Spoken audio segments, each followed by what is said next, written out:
guys have from my end. If you have a question for Coach Campbell, please use the raise hand button in the participants menu. And once we get those hands, we'll get rolling here.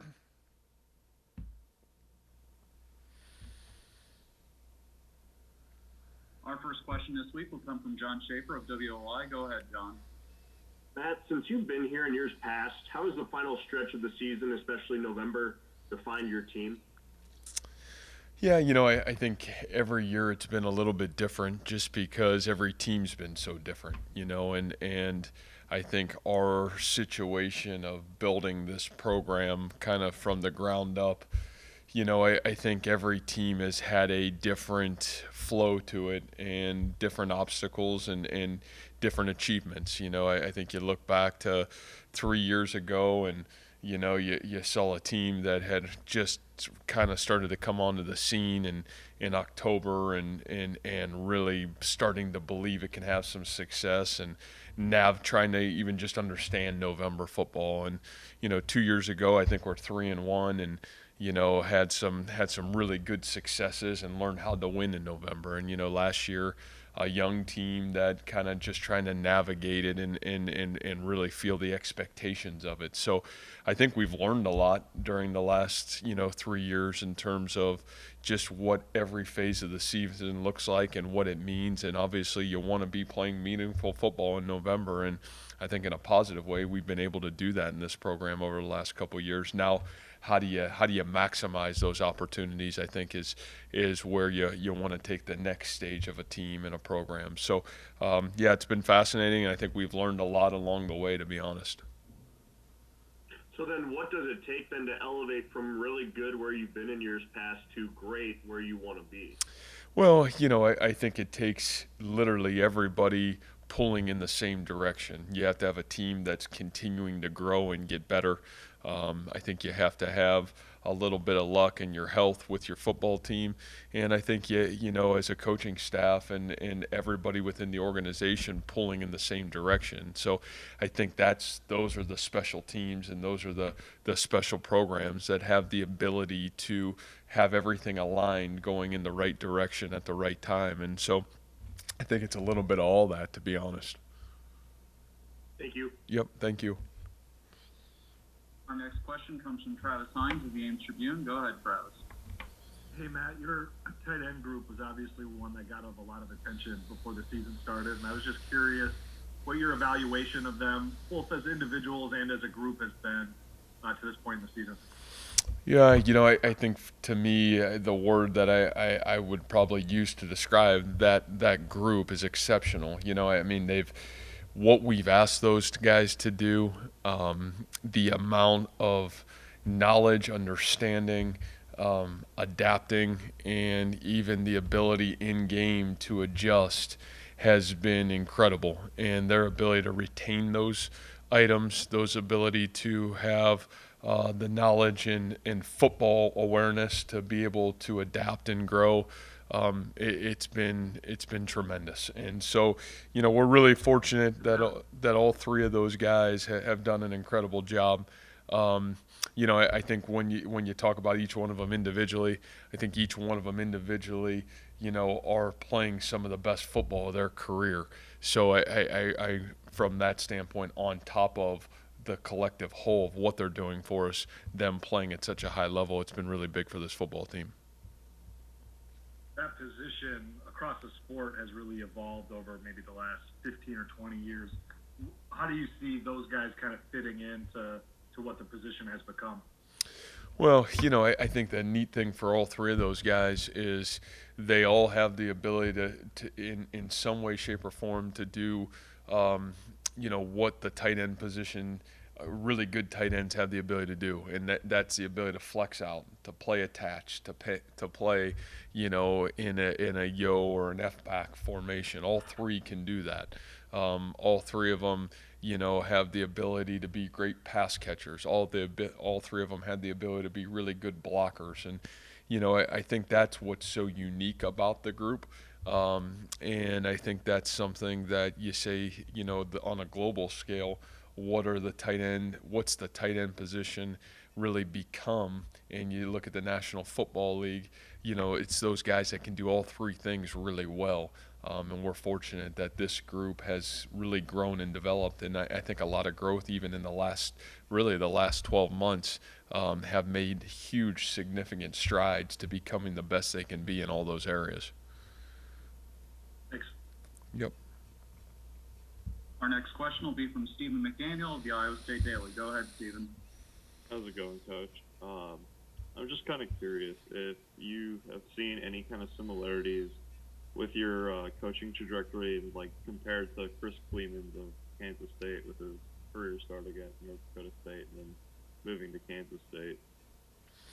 Yeah, I think it's hard for me. I don't know as much about his journey other than knowing him and having a lot of respect for the success that he's had during his career. Obviously, what they did at North Dakota State, and certainly what has gone on at Kansas State. I think everybody knows me and the respect that I have for the Kansas State program. I think that goes without saying. So, I just think, he's done a great job and has been successful wherever he's been. So there is a lot of respect from my end for Coach Kleiman and certainly his staff and what they've been able to do. All right, thank you. Our next question will be from Randy Peterson of the Des Moines Register. Go ahead, Randy. Matt, what is the key to success for playing on adverse weather days like Saturday might be?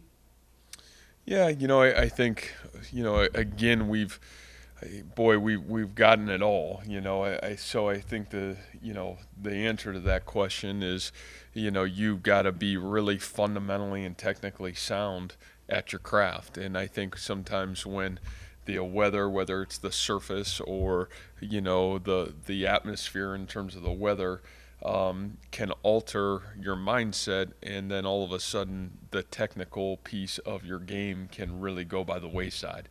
And when that occurs, again, that's now all of a sudden you become a player or a team that's not playing at your full potential. So I think navigating that mentally first is really big. And where do you find your answers? I think you find your answers sinking back into your fundamental and your technical success. And, now your footwork and your hand placement, all those things are critical because you're doing it in an adverse situation. So that'd be my answer to that question. Do you plan your game strategy with your coaches as per the weather at some point during the week? Do you take that into consideration when you're devising what your first 15 plays are going to be, for example? And if so, what point during the week would you do that? Yeah, I think you're always looking to, and obviously in Iowa, you can look all you want. You pretty much don't know until game day what you're going to get. So I have learned that along the way. But I think you're always looking, at what are the potentials that could be challenges that are unique to every game. And, obviously weather is one of them. And so, it's not just offense or defense. I mean, I think it's everything. It's your kicking game, it's your offense, it's your defense. And I think at least having a plan, having awareness, and probably putting some reps into all the situations that can occur, I think those things are things we certainly do and have to have a game plan for. Okay, thank you. See you on Saturday. All right, thank you. Our next question comes from Ben Visser of the Cedar Rapids Gazette. Go ahead, Ben. Hey, Coach. 2 weeks ago, you said that the second pod that you just got done with was about putting yourself and your team in a position to play meaningful games in the third pod. Now that the third pod is coming up, what is this third pod about, do you think? Well, it's going to reveal if you've got the ability to become the best version of yourself that you can be. Again, what a unique year and what a unique time to say that statement right there. It's been, I would say this has been a long, challenging season, not just physically but mentally for everybody involved with any football team across the country. Can you stay the course? Number one. Can you keep growing and getting better? Number two.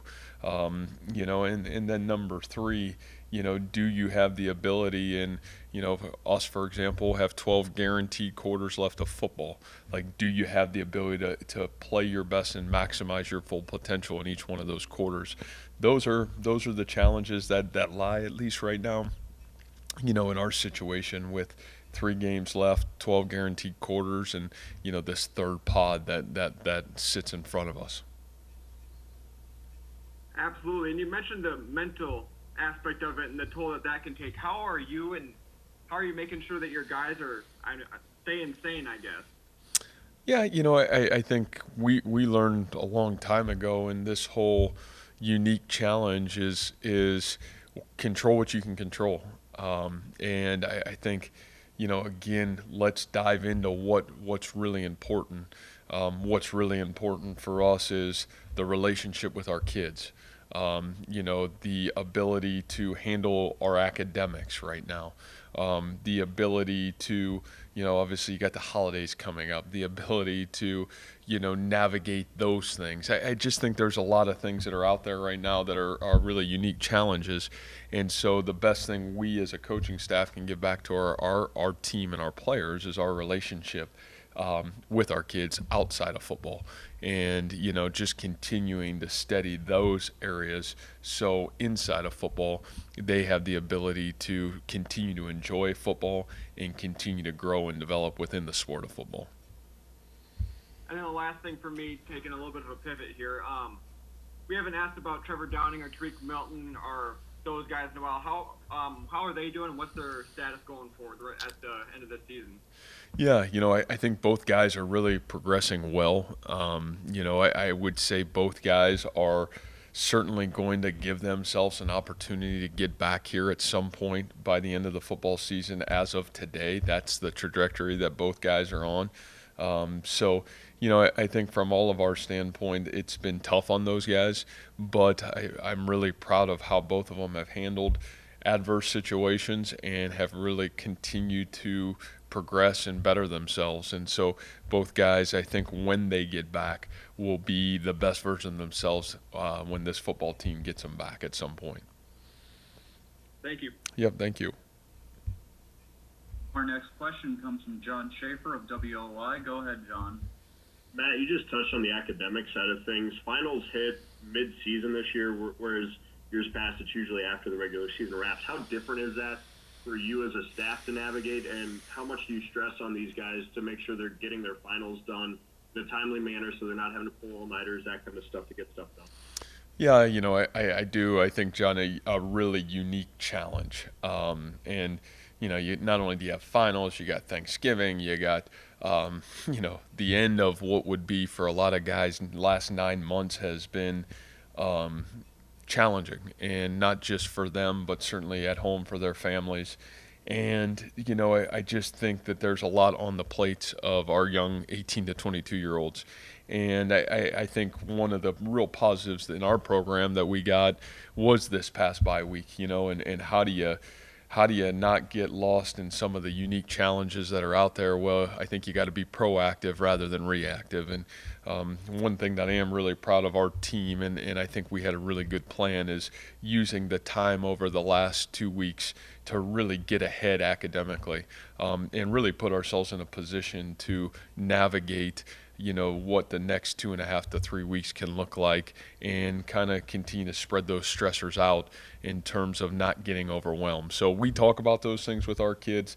I think our kids and the leadership of our football players, our veteran football players on our team, understand those things and have really tried to help educate our young players as well. So for all that, I think we're as prepared as we could be heading into this stretch run.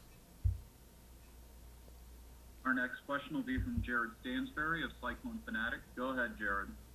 Hey, Coach. What has impressed you about the way that Anthony Johnson has played so far this season for you guys, and how would you evaluate just his play overall? Yeah, it's a great question. I think, Anthony is a young man that has really continued to grow from game 1 of this season to really where he is in game 7. I think almost like you talk about those pods. The first pod I thought was a little inconsistent.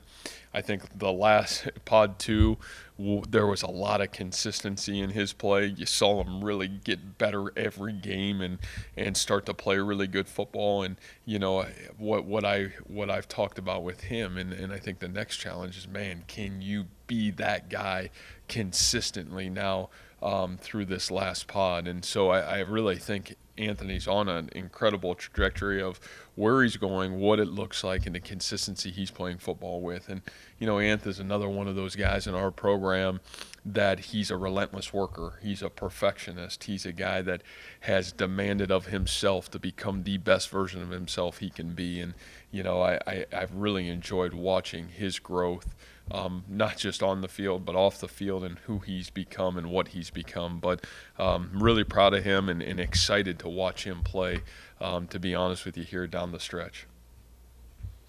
Is a good example of what he was able to do during that second pod.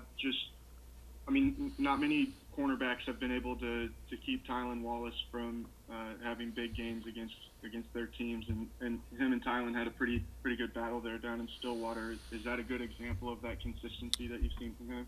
Yeah, I just think the entirety, and corners corner's a funny position sometimes to evaluate because, I think sometimes, you can go an entire game and maybe the ball doesn't get thrown your way. So it's some of the other things, and especially with what we do defensively, it's the detail of being where you're supposed to be, where are your eyes at, how consistently are you tackling, how well are you breaking on the ball. There's so much that goes into that position that so it's almost like grading the offensive line. You assume things, but you really don't know. And I think Anthony, those are the areas where it's been really fun to watch his consistency.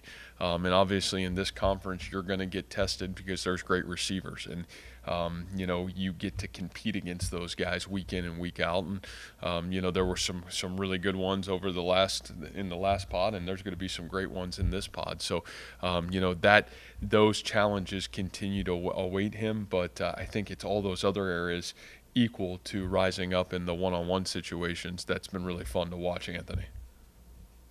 Thanks, Coach. Yep, thank you. Our next question will be from Mark Freund of WHL. Go ahead, Mark. Hey, Matt, I know you touched on the academics and the holidays and stuff. Put that aside for a second. When you look at the bye weeks that you guys have had so far, and as you've watched your team progress, how is a bye week maybe in week 2 after the Louisiana game and a midseason bye week up to this bye week? How are they different in terms of what you need to correct on the field? How have they evolved, I guess, as you've seen it?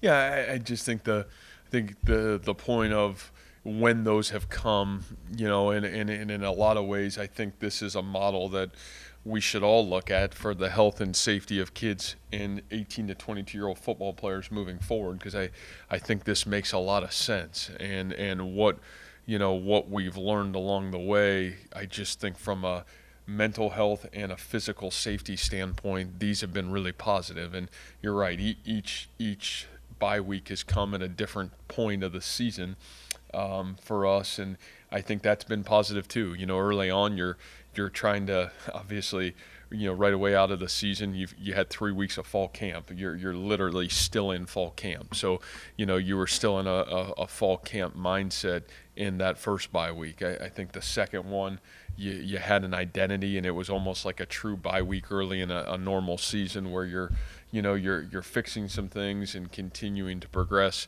some of the young guys that haven't gotten opportunities to play up until that point, and finding out who else can help your team play. And then I think at this point, now you're navigating the fundamentals and technical pieces of who you are and what you are, rather than trying to maybe recalibrate your scheme or any of those kind of things. You're just trying to become the absolute best version of yourself you can be, so you can be your best when your best is needed. So I think that's probably the best way to define how we've used those bye weeks. Thank you. Mm-hmm. Our next question comes from Randy Peterson of the Des Moines Register. Go ahead, Randy. Matt, you brought up Thanksgiving a few questions back. Will you guys, when you get to Texas on Thursday, I guess it would be next week, will you have Thanksgiving with the players? Yeah, you know, Face I think that'd be a good question for next week. You know, like in all honesty, I really haven't thought a whole heck of a lot about it, and we know we haven't detailed all that out just yet. But you know, I know we'll try to continue to do the right things by our players and make sure we can, you know, help them enjoy the holidays and be ready to go for a football game on top of it. So fine line, and we'll figure that out as we get into next week for sure. Our next question comes from Ben Visser of the Cedar Rapids Gazette. Go ahead, Ben. Hey, Coach, moving to K-State a little bit. What have you seen from their offense, and specifically Deuce Vaughn? He seems to do a lot for them.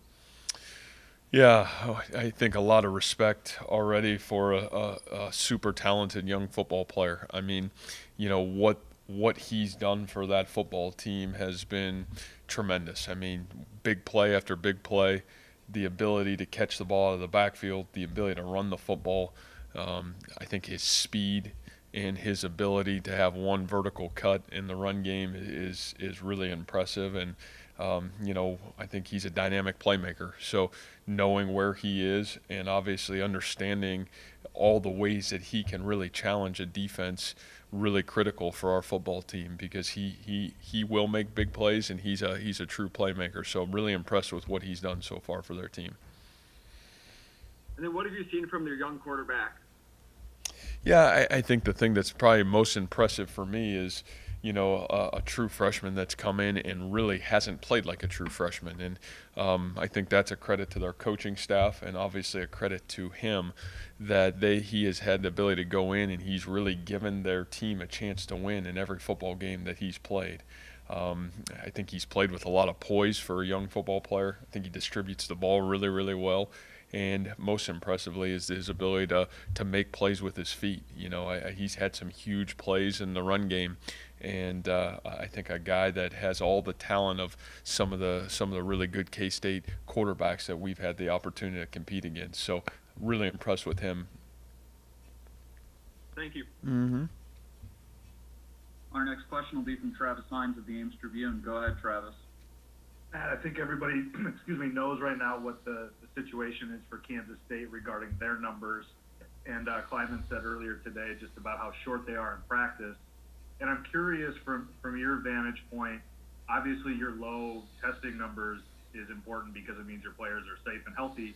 But when you hear a coach say that or when you talk with some of your peers, do you feel like you guys have had an advantage in that you can just practice relatively normally or whatever passes for normal in 2020?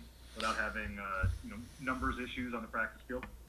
Yeah, and I think, Travis, that's the one thing that isn't, there is no normal, right? And so I think it's forced all of us to really adapt how we practice way at the beginning of this. And I would probably say if you challenged all of us coaches, there's probably been a lot of growth. I know for me as a football coach, of how we've practiced that I think can really carry forward of maybe being a better coach. So I don't, and it's drastically probably different than maybe what we've done in the past, and a lot of it was due to either the potential challenge or at times challenges of roster, maybe thinning out due to some of the COVID issues. So, I just think that, I think all of us as coaches have had to adapt and be different in this season. And, I think that some of those adaptations have probably been a huge positive for, maybe the health and the overall safety of our team, heading into, a football game. So, I think that's not something that just is sprungboard on anybody, because I think we all had plans, early on to A, deal with it, B, some of us have all had to deal with it in some way, shape, or form, and then C, not let that be a detriment if some of those things occurred throughout the season to your team. And there's really good coaches in this conference that I'm sure all had great plans. Thanks. Yeah. And those are all the questions we have for you this week, Coach. Thanks for your time. All right, thank you.